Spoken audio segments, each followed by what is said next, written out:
तो आज मैं आपके जो कुछ सवाल हैं उसके जवाब देने वाली हूँ। मैं शायद बहुत आलसी बन गई हूँ आजकल कि मैं वीडियो पोस्ट नहीं कर पा रही हूँ और मैं एक्टिव रह नहीं पा रही हूँ, लेकिन आई एम सो सॉरी। मैं अभी ट्राई कर रही हूँ कि मैं रेगुलरली वीडियोस अपडेट करूँ। सुस्वागतम, नमस्कार। कैसे हैं आप सब? आज है ना, मैं आप सबके लिए जो आपके कुछ क्वेश्चंस हैं जो मुझे आते रहते हैं उसके जवाब देने वाली हूँ। मतलब आज फिर से एक Q&A वीडियो है आपके लिए। आई होप कि आपको ये काम में आएगा। लेकिन इससे पहले अगर आपको ये काम में आता है तो प्लीज़ सब्सक्राइब कर दीजिए फर्स्टबॉर्न हिंदी को। वीडियो को कर दीजिए लाइक और उनसे शेयर करें जिनको इनकी ज़रूरत है। तो चलिए शुरू करते हैं आज का वीडियो। तो सबसे पहला जो सवाल है वो है कि मैम मेरा सी सेक्शन हुआ है, 3 साल हो गए हैं। पहले तो इतना पता नहीं चलता था, बट अब बैक पेन होती है इतनी कि चल भी नहीं पाती अच्छे से। तो क्या मैं इसे ले सकती हूँ? तो ये वाला जो क्वेश्चन है वो जो हीरा बोल का एक वीडियो जो मैंने डाला हुआ है उसके ऊपर है। सो बेसिकली काफ़ी लोग यही सवाल पूछते हैं कि जो हीरा बोल है वो डिलीवरी के कितने टाइम बाद लेना चाहिए, कितने टाइम तक लेना चाहिए। तो आप अगर उस वीडियो को जाके देखेंगे तो उसमें मैंने बोला हुआ है, सारे इंस्ट्रक्शंस दिए हुए हैं। लेकिन फिर भी मैं बता देती हूँ कि हीरा बोल जो है वो आपके जब एक बार टाँके अच्छे से खुल जाते हैं, प्रॉपर हो जाते हैं, उसके बाद से आप लेना शुरू कर सकते हैं। तो 15 दिन बाद या फिर ज़्यादा से ज़्यादा 1 महीने के बाद लेना शुरू कर सकते हैं। कुछ लोग पूछते हैं कि 2 महीने बाद ले सकते हैं कि नहीं।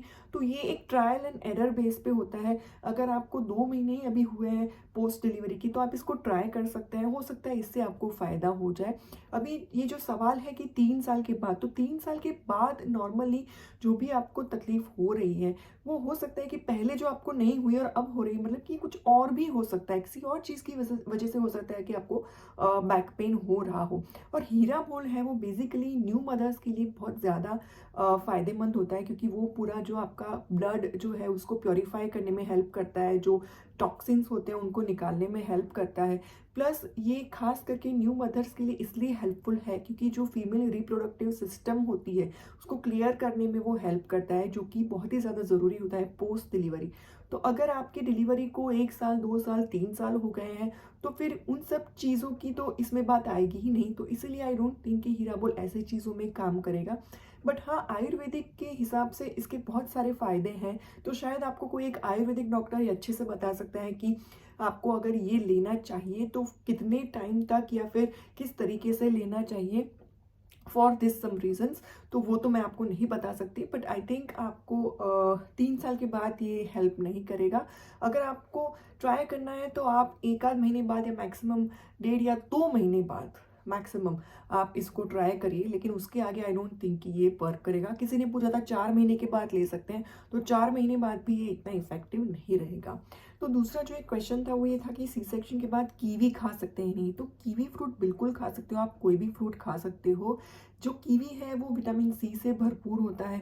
वो आपकी बॉडी में आपके जो ब्लड प्रेशर वगैरह है उसको कंट्रोल करता है। प्लस उसमें एंटीऑक्सीडेंट्स होते हैं, फाइबर्स होते हैं। तो ये सब चीज़ों में वो आपको हेल्प करता है। प्लस ये भी माना जाता है कि आपका जो वाउंड वगैरह है, जो आपके घाव है, उनको भी भरने में ये हेल्प करता है। तो कहीं ना कहीं आपका जो ऑपरेशन हुआ है उसके बाद आपको उसकी ज़रूरत होती ही है। तो इसीलिए विटामिन सी वाली ये जो फ्रूट है वो आपको ज़रूर से लेने चाहिए। और न्यूट्रिशन में बहुत ज़्यादा रिच होता है कीवी फ्रूट, और उसके कैलोरी कम होती है। तो मतलब ये आपको बहुत सारी चीज़ों में अच्छे से मदद करेगा, लेकिन आपका वज़न उतना नहीं बढ़ाएगा जो शायद लेडीज़ लोग को थोड़ा कंसर्न होता है। तो आप ऑफ कोर्स खा सकते हैं। उसके बाद का जो क्वेश्चन है कि सीजरियन के बाद कितने महीने तक ये ना करे। तो ये जो है ये वाला वीडियो है जिसमें मैंने कुछ टिप्स बताई हैं कि सी सेक्शन के बाद आपको ये काम नहीं करने चाहिए। अगर आपको करना ही हो तो उसमें कुछ कुछ प्रिकॉशंस लेने चाहिए, जैसे कि एकदम से आपको नीचे झुक के कुछ चीज़ उठाना, या फिर भारी सामान उठाना, या फिर बहुत ज़्यादा प्रेशर दे के आटा गूंदना, या फिर कपड़े इस तरीके से सुखाते टाइम करना। तो ये सारी चीज़ें मैंने बताई हैं। बट बेसिकली ये कब तक नहीं कर सकते? तो देखिए, जब भी आप काम शुरू कर रहे हैं सी सेक्शन के बाद, तो आपका जो शुरुआत का समय एटलीस्ट 3 महीने, तो उस टाइम पे तो आपको ध्यान रखना ही है। बट उसके बाद भी आपको 6 महीने तक तो आपको टाइम लग ही जाता है आपके इंटरनल जो स्टिचेस हैं उनको क्योर होने में भी। तो आपको क्या करना है कि ये सारी चीज़ को आपको कंटिन्यू करना है। मतलब नॉर्मली भी आपको अगर कुछ सामान उठाना है तो आप नी से बैंड होइए, चीज़ उठाइए और फिर खड़े हुए। ऐसा नहीं कि ऐसे आप झुक के फिर चीज़ उठाइए, तो ये कंटिन्यू ही रखिए। भारी सामान उठाना आप अवॉइड ही करिए 6 महीने तक जितना हो सके। तो ये सारी चीज़ें आपको अवॉइड करनी है। अगर आपने 1.5 महीने बाद काम शुरू कर दिया है तो आप बहुत सावधानी से ये सारी चीज़ों को फॉलो करते हुए ही काम करें। और जैसे जैसे आपके मंथ्स बढ़ते जाते हैं पोस्ट डिलीवरी के, तो 3 महीने हो जाते हैं तब आपको थोड़ा ज़्यादा अच्छा लगने लगता है। लेकिन अच्छा लगने लगता है इसका मतलब ये नहीं है कि आपके जो स्टिचेस हैं अंदर के वो पूरी तरीके से क्योर हो चुके हैं। हो सकता है कि उसमें अभी भी वो घाव भर रहे हों।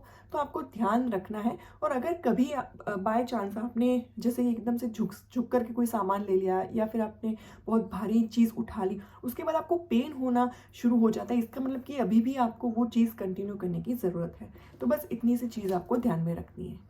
अच्छा, इसी के रिलेटेड एक और क्वेश्चन था कि ये सारी जो चीज़ें हमको करनी है, जो काम है, वो खड़े होकर करना है कि बैठ के करना है।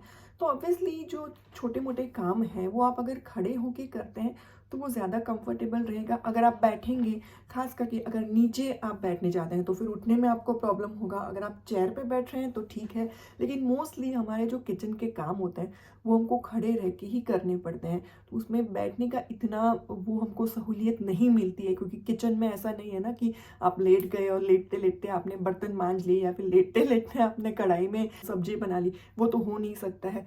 तो ये सारे प्रिकॉशंस लेते लेते आप काम करिए। लेकिन आपको अगर लगे कि जैसे कि आपने सब्जी चढ़ा दी है, अभी थोड़ी देर के लिए आप बैठ सकते हैं, तो आप चेयर पे बैठ जाइए आराम से, नीचे मत बैठे क्योंकि उसमें उठने में आपको तकलीफ होगी।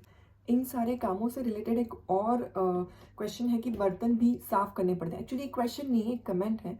तो इस पे मैं एक चीज़ कहना चाहूँगी कि आई कैन अंडरस्टैंड, बहुत सारी लेडीज़ होती है उनको हाउस हेल्प नहीं मिलती या फिर उनके फैमिली में भी उनके साथ कोई नहीं होता जो उनको हेल्प कर सके, और काफ़ी लेडीज़ को शायद इतना सपोर्ट भी नहीं मिलता है।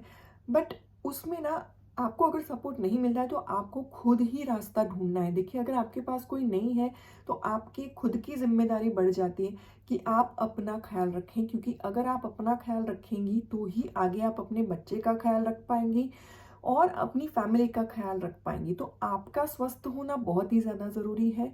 तो इसमें आपको उसका रास्ता ढूंढना है। जैसे कि आपको बर्तन साफ करना है तो बहुत सारी लेडीज़ को ये भी हो जाता है कि भाई बर्तन जो है खास करके अगर विंटर है तो ठंडे पानी में बर्तन धो लिए तो फिर ठंडी जैसा महसूस होने लगा। और सी सेक्शन के बाद हम ट्राई करते हैं कि भाई बने उतना सर्दी या खांसी ना हो, क्योंकि फिर अगर खांसते हैं तो आपके टाँकों में आपको दर्द हो सकता है। तो ये सारी चीज़ें, तो आप क्या करें, आजकल मार्केट में वो ब्रश भी अवेलेबल है। मतलब जो हम नॉर्मल वो जो स्कॉच ब्राइट वगैरह से घिसते हैं वही चीज़ होती है, बट वो ऐसे डंडे जैसा होता है। आप उसको पकड़ के फिर आराम से बर्तन घिस सकते हैं, तो आपके हाथ जो है वो ऐसे ख़राब नहीं होंगे। दूसरा कि धोने की बात तो आएगी, आप बोलोगे कि धोना तो पड़ेगा ही उसको, चलो मांजते टाइम नहीं। तो आप ऐसा ट्राई करिए कि आप एक आध बाल्टी रख लीजिए अपने पास, जो गुनगुना पानी है ऐसा, या फिर थोड़ा गर्म पानी करके, और आप उससे धोइए ताकि आपको सर्दी वगैरह लगने के चांसेस ना हो। तो ये छोटी छोटी बातें हैं जो आपको खुद को ही आपको सोचना है कि क्या चीज़ आपको हेल्प करेगी ताकि आपको और कोई नुकसान ना हो, क्योंकि काफ़ी लेडीज़ को जो करना पड़ेगा वो करना पड़ेगा। So I am really feeling very sad for them. लेकिन क्या करें, अभी इसका कोई सॉल्यूशन नहीं है। तो मैं उनको स्ट्रेंथ देती हूँ कि वो अच्छे से अपना काम कर पाए और कुछ ना कुछ जुगाड़ करके इस तरीके से रास्ता निकाले कि उनका काम भी हो जाए और उनको ज़्यादा तकलीफ भी ना हो। सो बस ये कुछ सवाल आज हमने लिए हैं। दूसरे सवाल मैं और लूँगी और उनके जवाब दूँगी। तो अगर आपको वीडियो पसंद आया है तो प्लीज़ इसे कर दीजिए लाइक और शेयर, और सब्सक्राइब कर दीजिए फर्स्ट पॉइंट हिंदी को। मिलते हैं अगले वीडियो में, तब तक के लिए take care and bye bye.